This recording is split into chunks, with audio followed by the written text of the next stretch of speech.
জনাব ওসমান গনি সাহেব আজকে যে কথাগুলি বলেছেন, মূল্যবান কথা বলেছেন।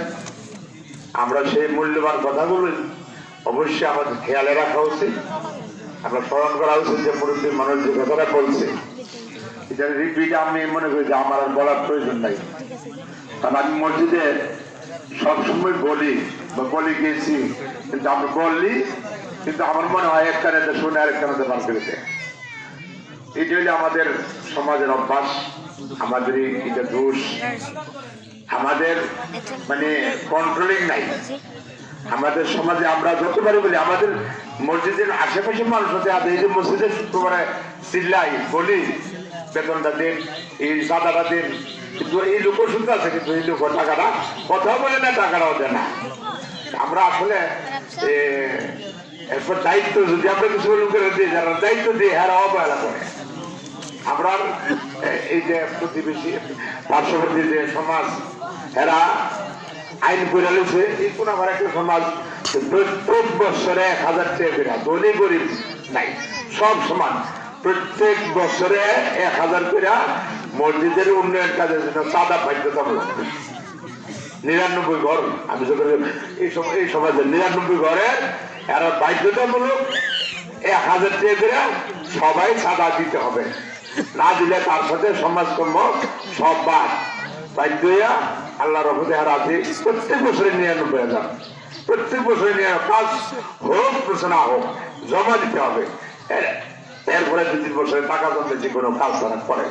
কিন্তু এই কন্ট্রোলিং বা এই ডিসিশনের সিদ্ধান্তটা কিন্তু আমাদের সমাজের লোকেরা মানবে না। কারণ মানাইবার মতো আমরা গ্রামে অনেক জ্ঞানী মানুষ, অনেক বুঝনাদার মানুষ, আমি সে আমার চাচা মুরব্বী ওসমান গনি সাহেবের সে অনেক বেশি বুঝেন না আমাদের সমাজে। আল্লাহর রহমতে অনেক লোক আছে। তা আমরা আসলে এই মসজিদের ব্যাপারে, মাদ্রাসার ব্যাপারে এগুলি মনোভাব নেওয়াটা আমাদের ঠিক না।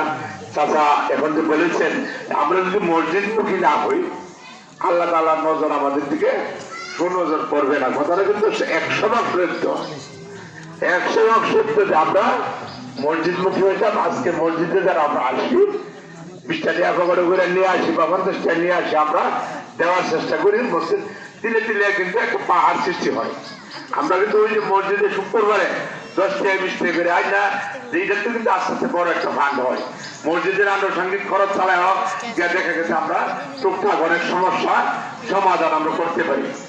কিন্তু আমরা শুক্রবার অনেক লোক আছে যারা দেওয়ার তো ঠিক আছে, মাশাআল্লাহ 10 টাকা দিত না, বাজারে আড্ডা মেরা 20 টাকা 50 টাকা খাই দিব, কিন্তু 10 টাকা মসজিদ লিয়ে আইবো শুক্রবারের নামাজ, এইটাও কিন্তু অনেক কান্দে রাখি। আর আমার অনুরোধ থাকবো আপনাদের কাছে, শুক্রবার অনেক সময় আলাপ আলোচনা করি।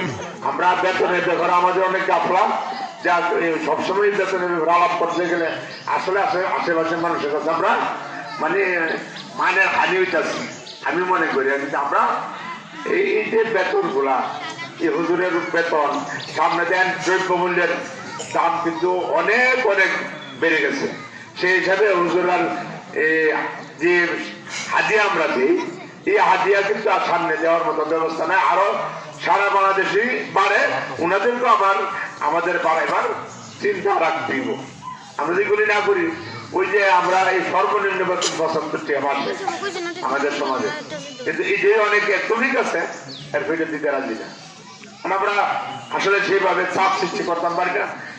কয়েকদিন আগে আমরা গ্রামে বাড়ি যান, বাড়ির পরে গ্রাম হাইটা চাপ দেওয়ার পরে মোটামুটি কিছুটা উঠছে বা আরো বাকি ওঠার সম্ভাবনা হয়েছে। আমরা কি মনটারে একটু বড় করতাম পারি না? আজকে আমরা এই মসজিদে ঈদুল ফিতরের নামাজে আমরা আজকে ওয়াদা করতাম যে আমরা আর গাফলাতি করবো না, আমরা মসজিদের সময় মতো মসজিদের মুখে আমরা থাকবো।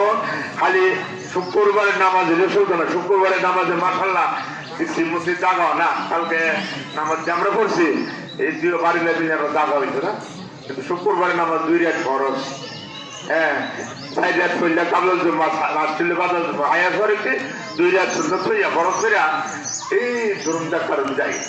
এই যে হুজুরে খুলবার সময় আমাদের লোকগুলা বাইরে আড্ডা মারে, নামাজ পড়া ফরজ 2 রাকাত, আর খুলবা পড়াটা ওয়াজিব এবং শোনাটা ওয়াজিব।